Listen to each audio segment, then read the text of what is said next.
নজর রাখে একটু পরে খবরে দেখে বিজেপির রাজ্য সভাপতি বদল জল্পনা। যে যোগ্য হবে তাকেই বেছে নেওয়া হবে। যোগ্য সেই যে সবাইকে নিয়ে চলতে পারবে। বিধানসভায় গিয়ে মন্তব্য দিলীপ ঘোষের। সভাপতি হিসেবে দুটো ইনিংস হয়ে গিয়েছে বলেন দিলীপ ঘোষ।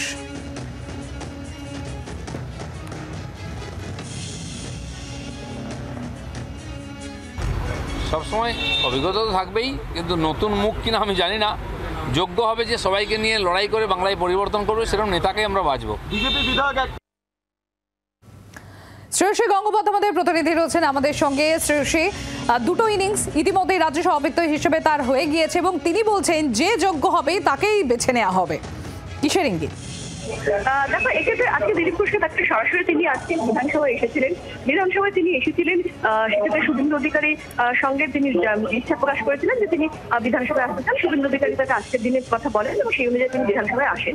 এখন এই বিধানসভা শুভেন্দু অধিকারী ঘরে দীর্ঘক্ষণ তিনি কথা বলেন এবং তারপর বিধায়কদের সঙ্গে তিনি বৈঠক করেন। শুভেন্দু অধিকারী তাকে নিয়ে সেখানে ফলে সামগ্রিক বিষয়টা নিয়ে নানান জল্পনা তৈরি হচ্ছিল। সেই জায়গায় তাকে প্রশ্ন করা যখন হয় যে আপনি কি সভাপতি হচ্ছেন বা কে সভাপতি হবে, এইখানে কিন্তু তিনি যেটা বলেন যে এক্ষেত্রে যে যোগ্য ব্যক্তি হবে তাকেই দল বেছে নেবে। সেক্ষেত্রে তার বক্তব্য, আমি তো দুটো ইনিংস করেছি, এখনো একটু নতুন যারা আছে তাদেরকে সুযোগ দেওয়া হোক তিনি বলেন। এবং এর পাশাপাশি তিনি কিন্তু এটাও বলেন যে তবে সেক্ষেত্রে দল যা সিদ্ধান্ত নেবে সেটাই চূড়ান্ত সিদ্ধান্ত হবে, দলের সিদ্ধান্তই চূড়ান্ত হবে, এমনটাও কিন্তু তিনি বলেছেন। ফলে সামগ্রিকভাবে এক্ষেত্রে সভাপতি নির্বাচন যে প্রক্রিয়া ইতিমধ্যে আমরা জানি যে বিজেপিতে শুরু হয়েছে। ফলে সেই জায়গা থেকে দাঁড়িয়ে কিন্তু সেক্ষেত্রে নতুন ভাবে একটা আজকে তার বিধানসভায় আসা এবং শুভেন্দু অধিকারী আমন্ত্রণে তার আসা, এর আগেও যদিও তিনি এসেছেন, কিন্তু যে আবহের মধ্যে তিনি আজকে এসেছেন, বিধায়কদের সঙ্গে যখন তিনি কথা বলছেন, বিধায়করা তাকে বলছেন, একজন বিধায়ক বলছেন যে শুভেন্দু অধিকারী এবং দিলীপ ঘোষ একসঙ্গে কাজ করলে আমরা বাংলায় ভালো ফল করবো, বাংলা জয় করবো।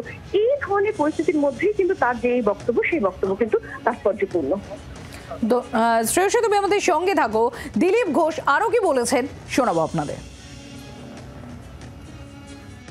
করার কারণ নেই, কিছুদিনের মধ্যেই হয়ে যাবে। পার্টির যে সংবিধান সেই অনুযায়ী প্রতি 3 বছর অন্তর আমাদের নির্বাচন হয়। সেই প্রক্রিয়া জেলা অবধি এসে গেছে, এখন রাজ্য আর কেন্দ্র আছে, সেটাও যথাসময় এইভাবেই স্মুথলি হয়ে যাবে। সেটা কি আপনার নাম আসছে?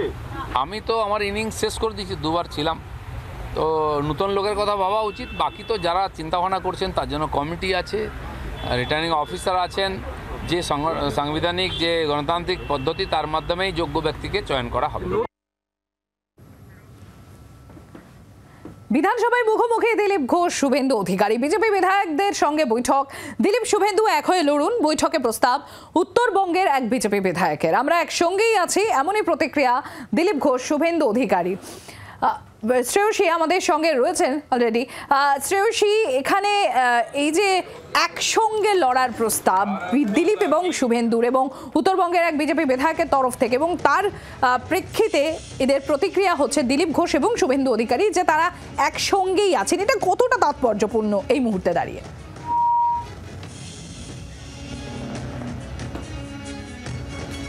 আমাদের সঙ্গে যোগাযোগ বিচ্ছিন্ন হয়ে গেছে। আপনাদের জানিয়ে রাখি, বিধানসভায় আপনারা জানেন মুখোমুখি দিলীপ ঘোষ এবং শুভেন্দু অধিকারী, সেই ছবি আপনাদের সামনে আমরা তুলে ধরছি। বিজেপি বিধায়কদের সঙ্গে বৈঠকও হয়। দিলীপ শুভেন্দু একসঙ্গে লড়ুন, বৈঠকে প্রস্তাব উত্তরবঙ্গের এক বিজেপি বিধায়কের।